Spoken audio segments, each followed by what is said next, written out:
Alhamdulillahi Rabbil Alameen.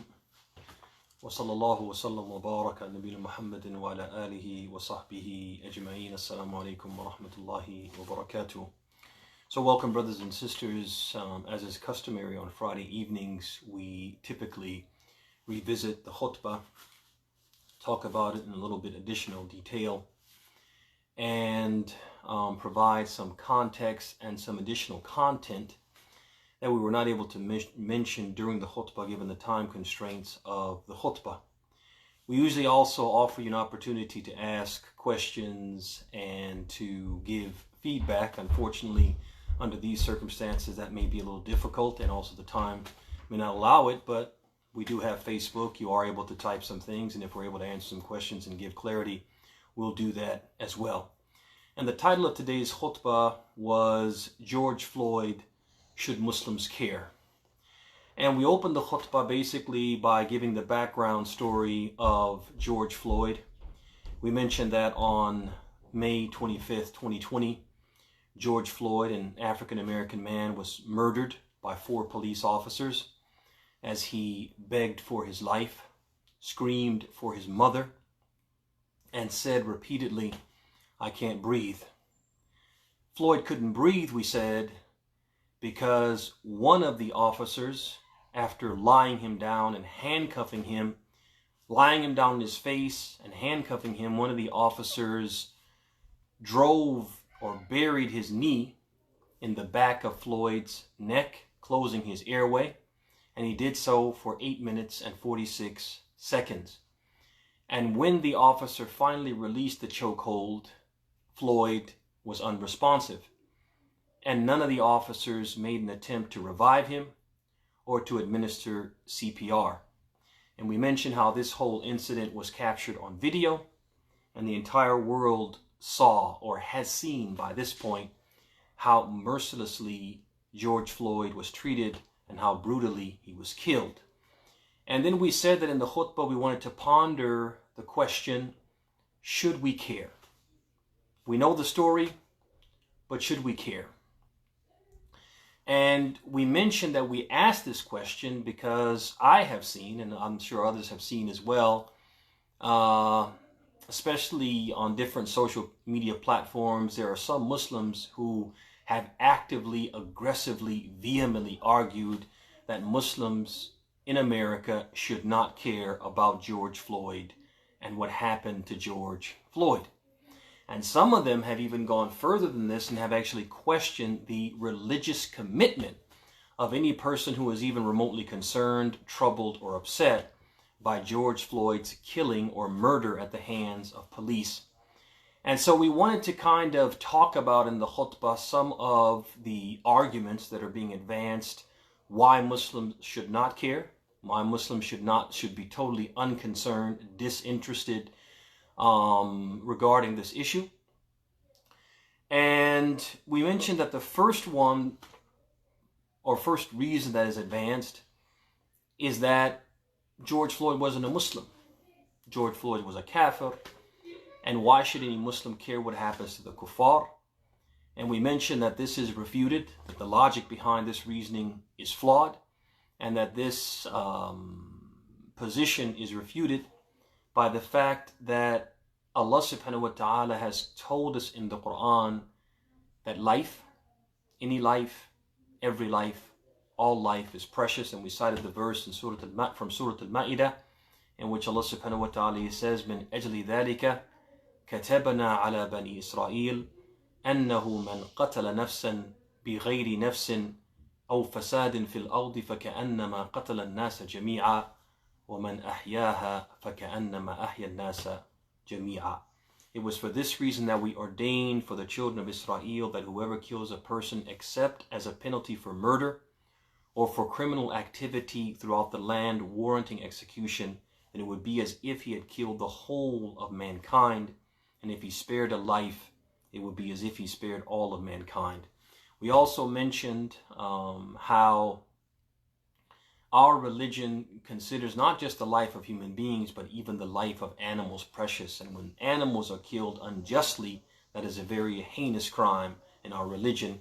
And we cited the hadith collected by Muslim on the authority of Abd'Llah ibn Umar, in which the Prophet ﷺ mentioned that a woman was punished by Allah in the fire because of a cat that she killed by confining it and not feeding it or giving it drink. And we mentioned that if the life of a cat is precious, how much more so is the life of a human being precious, whether Muslim or non-Muslim.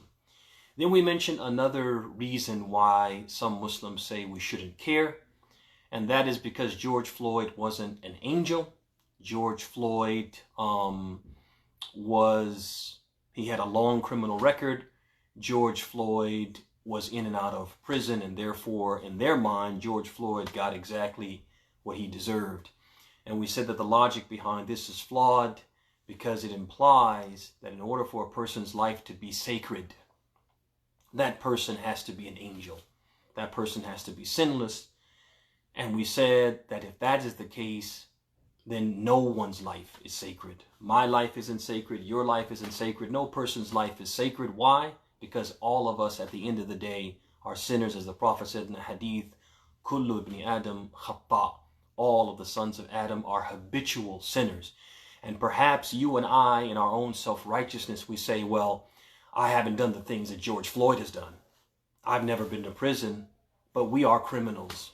We have done things that displease Allah. We have done things that we are ashamed of, done things that we would hate for people to know about. And yet and still, we believe our life is sacred. So what is the difference between us and George Floyd? He's a criminal, we're criminals. Maybe we haven't done the exact things that he's done, but we may have done something in the sight of Allah which is more heinous than what George Floyd has done. Allah knows best. So al-muhim, we can't connect the sacredness of life with sinlessness or being an angel, because none of us are angels. And then we mentioned how our religion is against oppression and tells us that oppression is wrong, and that we're supposed to stand for justice and stand against oppression no matter who the victim of the oppression is. We talked about that as well. And then we talked about another justification. We actually closed the khutbah with another justification, which has also been given or advanced, and that is that what happened to George Floyd is none of our business as Muslims. It doesn't have anything to do with us. It didn't affect someone in our community. It's not our fight to fight. It is not a cause that pertains to us. And we said that the logic behind this is also flawed. And that is because Allah subhanahu wa ta'ala's messenger, whenever any wrongdoing is committed, Allah and His messenger have made it our business. We're supposed to be concerned with that wrongdoing. We have the statement of Allah subhanahu wa ta'ala from Surah Al-Imran, in which He says, وَلْتَكُمْ مِنْكُمْ أُمَّةٌ يَدْعُونَ إِلَى الْخَيْرِ وَيَأْمُرُونَ بِالْمَعْرُوفِ وَيَنْهَوْنَ عَنِ الْمُنْكَرِ وَأُولَٰئِكَ هُمُ الْمُفْلِحُونَ. Let there arise from amongst you a community that invites to all that is good, enjoining what is right and forbidding what is wrong, and those, they are the successful ones. And we have the hadith collected by Muslim on the authority of Abi Sa'id al-Khudri, in which the Prophet said, مَنْ رَأَى مِنْكُمْ مُنْكَرًا فَلْيُغَيِّرْهُ بِيَدِهِ فَإِنْ لَمْ يَسْتَطِعْ فَبِلِسَانِهِ فَإِنْ لَمْ يَسْتَطِعْ فَبِقَلْبِهِ وَذَلِكَ أَضْعَفُ الْإِيمَانِ. He said, whoever amongst you witnesses an act of wrongdoing, that's general, it's am. Any act of oppression, any act of wrong, any wrongdoing, you see it, you're supposed to change it with your hands. You're supposed to physically intervene if you can. فَإِنْ لَمْ يَسْتَطِعْ فَبِلِسَانِهِ. If he can't do it, then he speaks out against it. He says, I don't agree with that's wrong. With his tongue or with his pen, he speaks out against it and voices his disapproval of that wrongdoing. And again, it's general. Could be a wrongdoing done to us, a wrongdoing to someone else, a wrongdoing done to a Muslim, a wrongdoing done to a non-Muslim. فَإِنْ لَمْ يَسْتَطِعْ. And if he can't speak out against it, فَبِقَلْبِهِ. Then he has to use his relationship. He has to disassociate himself from the wrongdoer until he leaves his wrongdoing. وَذَلِكَ أَضْعُفُ الْإِيمَانِ. And that is the least of faith. We also mentioned how this reasoning is flawed, this approach is flawed, because it is a very self-centered, self-absorbed, and unsympathetic stance. And if we take that stance ourselves toward other people, we can't be surprised if they take that same stance against us. When the tables are turned and the shoes are on the other foot and we are the victims, the Muslims are the victims of police brutality, state-sponsored brutality, and nobody stands up for us, we can't blame anybody but our own selves. We can't do that. We can't blame anyone. And we have to remember, and we talked about this as well, how this society is built upon, it's part of the DNA of the society, to pit one group against another, and to other, and to have a whipping boy and a scapegoat, someone who is to blame for everything, and someone who, because they are inherently bad and demonized, they deserve what they get. And if you study the history of this country, you'll see this jaliyan, you'll see this unmistakably clear. It happened to the Indians. It has happened and continues to happen to the African Americans. It happened to other groups throughout history. It's happening now to Latinos as well. This is something which has happened in this country, the othering, the scapegoating, and the pitting of one group against another. It's something which has always happened. And just because the focus right now is on African Americans and Latinos doesn't mean that the focus will not shift. Once they are done with them, it won't shift to other groups. It won't shift to the Arabs, and it won't shift to the Asians, and it won't shift to what? The Muslims in general.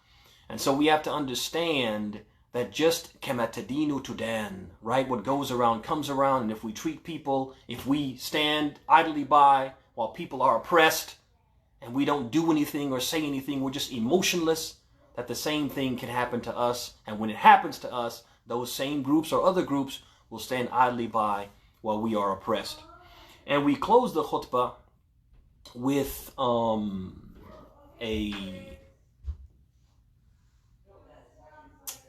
lines of prose-like poetry written by a poet from Nazi Germany who explained and lamented at the same time how the Nazis purged their society of the undesirable ones, one group at a time. And he basically said they came first for the communists, and I didn't speak up because I wasn't a communist. Then they came for the Jews, and I didn't speak up because I wasn't a Jew. Then they came for the trade unionists, and I didn't speak up because I wasn't a trade unionist. Then they came for the Catholics, and I didn't speak up because I was Protestant. And then they came for me, and no one spoke up for me. And then we closed by saying, وَالسَّعِيدُ مَنْ وُئِذَ بِغَيْرِهِ, that the truly fortunate person is the one who learns from others' mistakes. Brothers and sisters, if we don't learn from history, history is bound to repeat itself. And if we don't learn to stand up for what is right, even if we are not going to be the principal benefactors of that stand that we take, even if it's going to help someone who's non-Muslim, somebody who wasn't an angel, someone who is not from our community, if we don't do that, it may come back to bite us later, or come back to haunt us, if you will, later. And I wanted to add a few other points that I wasn't able to mention the khutbah ala ujala. Another thing that is commonly said by those people who say we shouldn't care and say that they don't care is that we shouldn't care because Muslims in various places throughout the world are being oppressed, and our concern should be for them. We're Muslims, and our concern should be first and foremost for other Muslims. And this logic is flawed, brothers and sisters, because it gives the impression that we can only be concerned about one act of oppression at a time, or we can only work for one good cause at a time. But our religion, brothers and sisters, however, encourages us to be active in every good cause and to strive in as many good endeavors as we possibly can simultaneously. Our religion teaches us, brothers and sisters, that we can walk and chew gum at the same time. We can do more than one good thing at one time. Allah subhanahu wa ta'ala, one example of this is from Surah Al-Baqarah, in the ayah in which Allah subhanahu wa ta'ala says, لَيْسَ الْبِرَّ أَن تُوَلُّوا وُجُوهَكُمْ قِبَلَ الْمَشْرِقِ وَالْمَغْرِبِ وَلَكِنَّ الْبِرَّ مَنْ آمَنَ بِاللَّهِ وَالْيَوْمِ الْآخِرِ وَالْمَلَائِكَةِ وَالْكِتَابِ وَالنَّبِيِّينَ وَآتَى المال على حبه ذوي القربى واليتامى والمساكين وابن السبيل والسائلين وفي الرقاب وأقام الصلاة وآتى الزكاة والموفون بعهدهم إذا عاهدوا والصابرون في البأساء والضراء وحين البأس أولئك الذين صدقوا وأولئك هم المتقون. Allah says righteousness is not that you turn your face to the east or to the west, but rather true righteousness is in one who believes in God. One thing. The first thing Allah mentions, believing in God. The first good deed, believing in God. The last day, the angels, the scripture, and the prophets. All the things that we're supposed to believe in, that righteousness is what? Is having faith. Then he says, and gives of his wealth. Allah doesn't mean that you have to choose between believing and giving of your wealth. No, they believe in all these things, a multitude of things, and then they also give their wealth in spite of their love for it to their relatives. But no, they don't just stop there giving it to their relatives, to the orphans, to the needy, to the wayfarers, those who ask, and for the emancipation of those in bondage. And when Allah says this, He doesn't mean that they have to choose between which one. No, they try to give in all of these what? في كل الوجوه في كل وجوه الخير. Every avenue of good, if they have the money, they spend it in all of those avenues. They don't have to choose one avenue and leave the other avenues. And He goes on to say, those who offer prayers. And obviously Allah is not saying that they have to choose between belief, spending their wealth in the way of Allah, and offering prayers. They give alms. They give the obligatory zakat, which means obviously Allah is not saying they have to choose between voluntary and obligatory zakat. But they give this and they give that. They can do more things than one. They can walk and chew gum at the same time. And fulfill their promises. That they don't have to choose between believing and giving wealth and offering prayers and giving alms and fulfilling their promise. No, Allah subhanahu wa ta'ala wants us to do all these things simultaneously. Those who are steadfast in times of misfortune, adversity, and conflict. Again, another thing Allah wants us to do simultaneously with the other things. What is all of this teaching us, brothers and sisters? At the bottom line is that we can walk and chew gum at the same time. We can be concerned with the oppression of the Muslims and the oppression of the non-Muslims here in America at the hands of the police, state-sponsored brutality, state-sponsored terrorism. Brothers and sisters, we can be concerned with those two things simultaneously. We can walk and chew gum at the same time. Another reason that they say we shouldn't care about George Floyd is that they say that George Floyd and other African Americans who have been slain by police or victims of police brutality, we shouldn't care about that because all lives matter, not just the black lives. And the logic behind this is also flawed, brothers and sisters, because the Prophet ﷺ taught us through his example to give special attention and priority to the members of the society who are traditionally the lowest, the least, the left out, and the looked over. Do you not see that the Prophet ﷺ gave special attention to orphans, gave special attention to widows, to slaves, to the handicapped, like Abd'Llah ibn Maktoum, a blind man. During the time of the Prophet ﷺ, a person with a handicap, they were mistreated. They were treated very poorly. They were social outcasts. The Prophet made it a point to do what? To make him a mu'adhin, to give him important positions. When he would leave Al-Madinah, sometimes he would place Abdullah ibn Maktoum in charge of Medina in his absence. He made this a point to what? To lift up the people who traditionally were looked down upon, were marginalized. Also the social outcasts like Julaybib went out of his way to lift Julaybib from the status of a pariah to the status of someone who was important, someone who had value. And also how he looked out for those who were traditionally looked down upon by society because of the color of their skin, like he did for Bilal and Zayd and Usama ibn Zayd. Look at all of them. And how the Prophet ﷺ made a point to appoint them to specific positions, prominent positions, put them in positions where they had to be respected. They had to be valued, to teach people, to change their mindset. And so this shows us, the Prophet is showing us by his example that yes, all lives matter. But when there are some lives which are specifically devalued, those we go out of our way to what? To give those lives value. They also tell us that we shouldn't care because caring specifically about black lives is akin to racism, nationalism, and tribalism. The same racism, nationalism, and tribalism that Islam came to abolish and eradicate. And the logic in this argument is also flawed, brothers and sisters, because Allah subhanahu wa ta'ala, He says, Ya ayyuha alladhina amanu, inna khalaqnakum min dhakarin wa untha, وَجَعَلْنَاكُمْ شُعُوبًا وَقَبَائِلَ لِتَعَارَفُوا إِنَّ أَكْرَمَكُمْ عِنْدَ اللَّهِ أَتْقَاكُمْ. He says, O you who believe, verily we have created you from a single male and a single female, and made you into nations and tribes so that you would know one another. Indeed, the most noble of you in the sight of Allah is the most pious amongst you. Indeed, Allah is all-knowing, all-aware. Allah subhanahu wa ta'ala in this verse, He says, وَجَعَلْنَاكُمْ شُعُوبًا وَقَبَائِلِ لِتَعَارَفُوا. And we made you nations and tribes so that you would know one another. Ibn Kathir, he makes tafsir of this ayah and he says, أي ليحصل التعارف بينهم كل يرجع إلى قبيلته قال مجاهد كما يقال فلان ابن فلان من قبيلة كذا وكذا. He says it means in order for you to be able to identify yourselves amongst one another, each one referring back to his tribe and attributing himself to it. Mujahid said, like it is said, so and so, the son of so and so, from such and such tribe. This means, brothers and sisters, that our races, ethnicities, nationalities, tribes, and regional affiliations are not something that we as Muslims have to divorce ourselves from. This is neither required nor expected. This is important, and I just want to digress briefly. Is that I meet people from other countries, and they will tell me quite proudly, and I don't mean this in a negative way.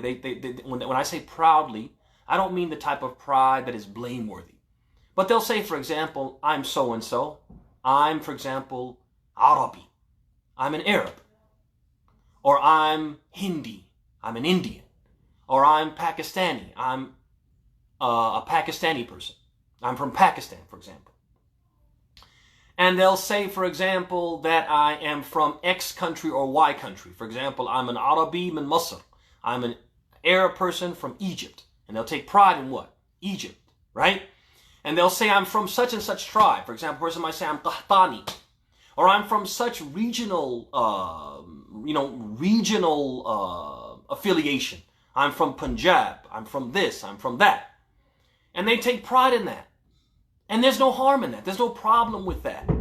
But the problem is that for some reason, when it comes to African Americans, when they become Muslims, they're supposed to cease to be black. They're supposed to cease and leave being African American. They're no longer African American. They're just what? Muslim. And that's not fair. Just like every other people has an ethnicity, a race, a country, a region, a tribe that they go back to, while they're Muslim, they can be Muslim. And the two things are not, or three things or four things are not mutually exclusive. Similarly, African Americans don't stop being African American because they become Muslim. And what I guess makes difficult for them is that they become Muslim. They're expected to what? To divorce themselves from being black or being African American, although they can't do that. They can't leave their skin. And the fact that they become Muslim doesn't change their experience, doesn't change the way they are viewed by the society and treated by what? By law enforcement. And so just because they're Muslim will not change the way they're viewed by law enforcement, perhaps potentially treated by law enforcement, and will not change what their inherent fear of law enforcement because of what their experience, the black experience. And so I just want to digress and say that this is not fair. And this is something that they're not expected to do. Neither are the Arabs and those people who have tribes and nations, etc., that they're proud of and that they associate and attribute themselves to. They're not expected to what? To divorce themselves from that. And nor are the African Americans supposed to stop being African American, stop being black because they become Muslim. That said, we can and should feel a connection with our people. Notice if you read the Quran and it talks about the prophets coming to their people, you'll find Allah subhanahu wa ta'ala saying that the prophet would say, قَالَ يَا قَوْمِ اعْبُدُوا اللَّهَ مَا لَكُم مِّنْ إِلَٰهٍ غَيْرُهُ. They will say, the prophet would come and say, oh my people. He would call these people who are non-Muslims, he was calling them to Islam and say, oh my people. He would call them my people. Allah tacitly approves of the prophet saying that these people are my people. And the Prophet ﷺ himself on the plain of Uhud, when he was beaten, when he was bloodied, he lifted his hands to the heavens and said, Allahumma ghfir li qawmi fa innahum la ya'lamun. Oh Allah, forgive my people because they know not what they do. He called them his people. So there's no problem if you feel a connection. For example, as an African American, you feel a connection to what? To African Americans. They're your people. They are your people. And there's no harm in supporting them in causes deemed acceptable or praiseworthy in Islam. Ibn Taymiyyah rahimahullah ta'ala, he discussed this in his Majmu' al-Fatawa. He has a section in al-Majmu' in which he discusses this, it being permissible. And he cites two ahadith from Abu Dawood, from the collection of Sunan Abu Dawood. The first one is on the authority of Wa'ila ibn Ashqa. And in it the Prophet ﷺ was asked, Amin al-Asabiyya an yansur rajulu qawmahu fil haqq. Is it from tribalism, is it from fanaticism and partisanship that a person aids and supports his people in truth? He aids and supports his people in truth. That there's something that they're doing or they need help in and it's a good thing. Is that asabiyya? Is that a bad thing, O Rasulullah? The Prophet said, La. In another hadith, also collected by Abu Dawood, an authority of Suraq ibn Malik, the Prophet said, Khayrukum ad-dafi' an qawmihi ma lam ya'tham. The best of you is the one who defends his people as long as he doesn't commit a sin. Now these two hadith, I want to be frank and clear with you, have not been authenticated. They're not, according to Al-Albani rahimahullah ta'ala, they're not authentic hadith. But the fact that Ibn Taymiyyah cited them shows that he believes that the meaning of that hadith is correct. The hadith itself, the words might not be correct, but the meaning is correct. And that's why Ibn Taymiyyah cited it in the context of saying, it's okay. It's okay to support your people in something good, in a good cause, in something right. And obviously, lifting the oppression is a good cause. It's permissible. It's perfectly allowed. And so we have to understand that Islam recognizes races and nations and tribes and ethnicities, etc. But it rejects using them as a basis for al-wala wal-bara. This is where the sticking point comes. And this is where a lot of people are confused. They think just by you saying Black Lives Matter, you're guilty of tribalism. You're guilty of nationalism. What makes you guilty of tribalism and nationalism and those things which Islam disapproves of is when you make your race, your tribe, your nation, your regional affiliation, you make that the source or the basis of al-wala wal-bara. So basically you have another Muslim and you hate him because he's not from your tribe or because his tribe and your tribe have some type of beef or some type of mutual hatred or vendetta. That's where the problem comes in. You calling yourself Qahtani, you calling yourself Punjabi, you calling yourself Hindi, Masri, whatever, that's not the problem. The problem is when you're from Masr and you hate someone simply because they're from another country that your country has bad relations with, for example.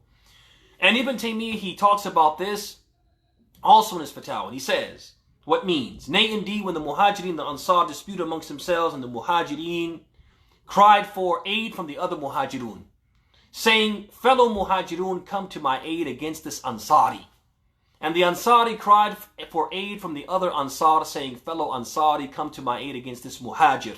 The Prophet came out and proclaimed, Abi da'wa al-jahiliyyah wa ana bayna adhurikum. Is it with the rallying cry of the pre-Islamic period that you call, why I'm present amongst you? And he was very much angered by this. The Prophet had no problem with this person saying, I'm an Ansari, and being proud of that. And this person saying, I'm a Muhajir, and being proud of that, because each one of those names has a fadl, a virtue, a merit, an excellence attached to it. But when one of them used it as a rallying cry to what? To create enmity, to sow enmity between them and another Muslim, that's when it became a problem. They were calling themselves Ansar all the time. And the Prophet didn't have a problem with it. It's not da'wah al-jahiliyyah just by using the term, saying I'm black or Black Lives Matter.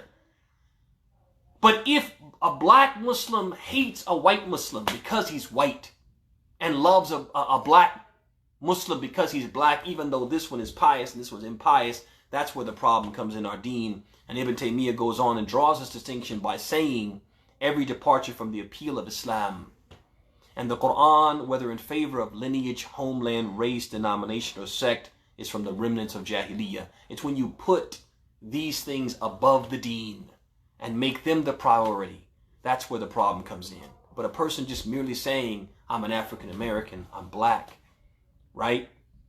or a person saying I'm Arab, or a person saying I'm Punjabi, or a person saying I'm Masri.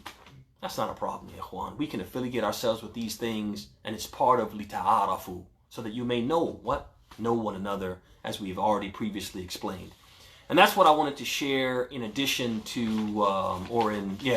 in addition to what we had shared in the khutbah, and to provide some additional context and some additional basis. I just want to say in closing that, I saw quite a few things this week and the week prior after George Floyd's killing that came out of the mouths and were posted by some Muslims, and I was very appalled, disturbed, and disappointed by what I saw, saddened by what I saw. I'm an African American. I know what it's like to be an African American in this country. And I think for many African American Muslims, I think that when we converted to Islam after living that experience, the experience of racism, and I think if you sit with those of you who are listening and you're not African American, I think it would be good to sit with an African American and talk to an African American Muslim about that experience. Talk to African American Muslims who will tell you that early on in their life, some of them will tell you in kindergarten, some of them will tell you before they reach the age of 10. Very young age, in the age of innocence, that innocence was stripped from them, and they were exposed to racism. They were called nigger. They were called other words, racial slurs at a young age. I'm telling you, you won't meet an African American Muslim who won't tell you that that was their experience. That they haven't lived racism in many different forms. That they haven't faced racism in education, at work, just in public spaces, etc. I say all this to say is that many of us, we came to Islam, we read about Islam, researched Islam, came to Islam, and when we read Islam and we came across the verse where Allah subhanahu wa ta'ala says, Inna akramakum indallahi atqakum. In this religion, the most noble of you in the sight of Allah is the one who is the most pious.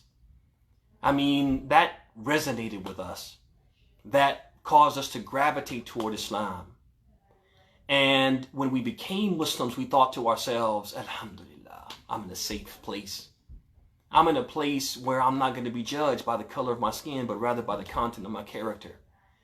And then we come to find out it's not like that. That we're still looked at as a color. We're still looked down upon because of our color, because of the hue of our skin, something that we can't control.